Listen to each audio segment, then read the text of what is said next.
it took about 5 minutes of digging to find the report out in the Lancet showing that about 40% of the earliest cases of infection with COVID-19 from the SARS-CoV-2 virus were people who had no contact with that wet lab. And the Chinese authorities had that. So I asked myself, geez, well, why, from the earliest days in the pandemic, why is the Chinese government lying about its origin? I also knew, I used to live in Cambodia and I studied China and for a long time, that these kinds of pathogenic outbreaks, particularly and exclusively ones connected to horseshoe bats, you would expect those in the parts of southern China where horseshoe bats live, not more than 1,000 miles to the north in Wuhan. So Wuhan doesn't have horseshoe bats in the summer. It certainly doesn't have them in winter, which is when the outbreak began. But I also knew what else Wuhan has. And Wuhan has China's only level 4 virology institute, with the world's largest collection of coronaviruses and bat coronaviruses that was doing aggressive gain-of-function research designed to push the ability of these highly pathogenic viruses and make them more able to infect human cells with a spotty safety record. And that raised a lot of questions for me. And early on, last year, in the earliest days of the pandemic, I started raising them. And I was in a unique position because I have a background both in science, and as you mentioned in the intro, I'm author of the book Hacking Darwin, I'm a member of the World Health Organization Advisory Committee on Genome Editing, but I also have a background in Asia and in China. I've been a student of China for decades. So as a person with a background in science, I knew, well, how can these types of outbreaks begin? And that raised a lot of questions. And as a person with a background in China, when I started to see this very early on, this evidence of the cover-up, destroying samples, hiding databases and other records, imprisoning journalists asking tough questions, quickly establishing a universal gag order on Chinese scientists, preventing them from speaking, it reminded me of so many other experiences from modern Chinese history, whether it's the basically disappearing of the historical record of Mao's terrible atrocities, and which led to the deaths of some 47 million Chinese people as a result of the Great Leap Forward and the Cultural Revolution, or the suppression of the evidence when the first SARS outbreak happened,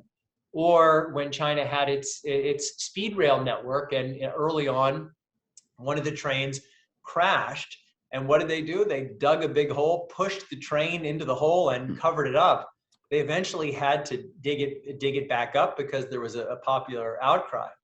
So that raised a lot of questions for me. And as it should, yes. Yeah, exactly. And so I openly last year, first I started speaking, and then early on, I started building my website, and I just put all of the evidence that I could find from every source, and that historical record, that evidentiary record, it just grew and grew and grew, and very quickly that became kind of the go-to source for journalists, for governments around the world. Then in July of last year, in July of 2020, I had an editorial in the Wall Street Journal, which is, as far as I know, was the first piece in any major news organization making the case that lab leak was a serious hypothesis, because there had been a concerted effort last year, not just by the Chinese government, but by the Chinese government and a small number of virologists, some of whom with a vested interest, in trying to label just asking the most basic questions about COVID origins as a conspiracy theory. So I was in a very uncomfortable position for all of last year, which was I was saying something that I really believed, that We have to thoroughly examine all COVID-19 origin hypotheses, including accidental lab leak. But I was being labeled a conspiracy theorist. I'm a progressive and a Democrat. I have people in my own party who were saying, you're just empowering Trump, you're supporting racism. And I kept saying, no, this isn't about Trump. This is about getting to the right answer. Well, but that's such a perfect sort of segue, let's say, to, you know, the broader conversation of the implications of this type of suppression of truth and information, and of just the process of questioning, which is, for me, you know, it's about as big a topic in terms of importance these days, especially, as I can think of. So let's unpack a little bit about what you talked about there. Of course, the Wall Street Journal, you know, for people that don't know, it's owned by News Corp and Rupert Murdoch. They lean a little more conservative. They would potentially have been open to that op-ed at that time for the reasons that you're sort of alluding to, is that this became so politicized. And because it was put out there by, let's say, Trump and that administration, A, it was immediately dismissed.